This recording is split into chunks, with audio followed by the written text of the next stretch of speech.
Maaga ako na malengke para makaabot sa Puto Bumbong. Yun nga lang naubusan naman ako ng kakanin na nasa bilao kaya nakatab na lang yung binili ko. Ang mahal pala ng kilo ng siling labuyo kaya pala yung nabili ko sa palengke 20 pesos 5 piraso lang ang laman. Yung buko naman 55 pesos pag pinakayod mo 60 pesos na. Syempre makikigaya rin ako, wala namang masamang gumaya basta siguraduhin mo lang na walang magchat-chat sa'yo o maniningil lalo na kung blue bills yung ilalagay mo dyan.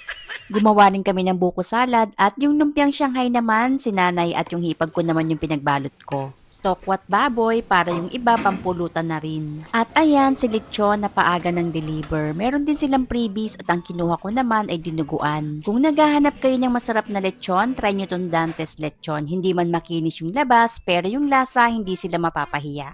At si ate naman ang pinagawa ko ng charcuterie. Meron kasing malapit sa amin na bilihan ng mga chocolate tapos mura lang siya. Kaya ayan, pinagawa ko si ate. At ayan, nakapaghain na ako ng magti 10 o'clock. First time ko lang nakapaghain ng maaga. Syempre, mas masarap ang lechon kapag mainit pa. Kaya hindi na namin iniintay mag alas 12. Pero yung nakatagong part naman yung kinakain namin. Para maganda pa rin sa picture. Alas 12, putukan time. So ayan, nakibideo na lang ako ng mga fireworks ng aking mga kapitbahay. Kasi kahit isang fireworks, wala akong nabili. Nasanay kasi ako na may nagbebenta sa akin ng fireworks. Pero ngayon, walang nagbenta at hindi ko na rin naalala na bumili sa palengke. Sunod naman ang paagaw ng candy at mga barya. May twist din yan dahil kung sino ang pinakamaraming makuhang barya, may additional pa siyang 100 pesos. At ayan, nakiuso rin kami sa buhos gift. Pero syempre, small budget lang yan kasi mga wala naman tong trabaho. At kahit siguro may mga trabaho to, mga kuripot naman din yan. At ito naman yung pag-games ko sa kanila, yung Calamansi Games. Napakaswerte talaga nito ni ate dahil last year siya yung maraming nakuha dyan. Tapos ngayon, siya lang yung swerteng nakakuha ng 500. At meron ding mas masaklap pa sa bokya dahil kalamansi yung nakuha nila. Mukhang marami silang pera nung gabi na yan kaya hindi nila nakuha lahat yung premyo. At sa umaga naman, ayan, party-party na yung lechon. Pasensya na kung 7 hati lang yung nagagawa ko. Hindi ko na nabibigyan yung iba kasi tagkakarampot na lang kung lahat bibigyan ko. Kailangan ko pa rin magtira ng pang-ulam sa pananghalian para kung may pumunta mayroon akong ihain. At yung anak ko naman, ito yung gustong ipaluto sa akin.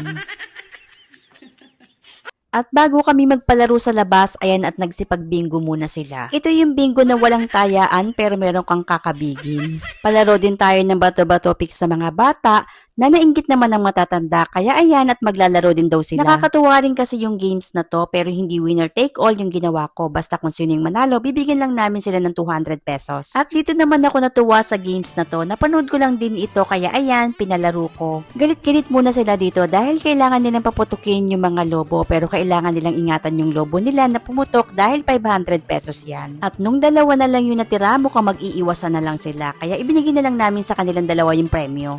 Next na game naman sa lobo ulit. Kailangan mong paputukin yung lobo gamit ang hita mo o tuhod mo. Pero ang hirap paputukin kaya sabi namin upuan na lang. Masyado kasing makunat yung lobo kaya mahirap paputukin. At yung mananalo dyan, syempre meron silang 500 pesos. Syempre hindi rin kami magpapahuli sa garter games. Maganda rin kasi yung games na to at kahit marami okay lang. Kailangan mo lang dito pag stop ng music, mabilis kang yumuko para makaalis ka sa garter. Dahil kapag babagal-bagal ka, siguradong sasabit ka. Kaya kailangan mabilis ka talaga ditong kumilos. Isa lang yung matitira dito sa games at yung nanalo binigyan namin siya ng 200 pesos. At ito yung games na pinakahihintay ng lahat. Matagal na namin itong pinapalaro, mga bata pa sila pero ngayon may mga kasama ng jowa. Ito yung pahabaan games. Aalisin nila yung mga suot nilang damit at kung sino yung may pinakamahaba, siya yung mananalo. At may twist din ito, hindi lang yung mga suot nila yung pahahabain nila dahil pati sila may higa rin.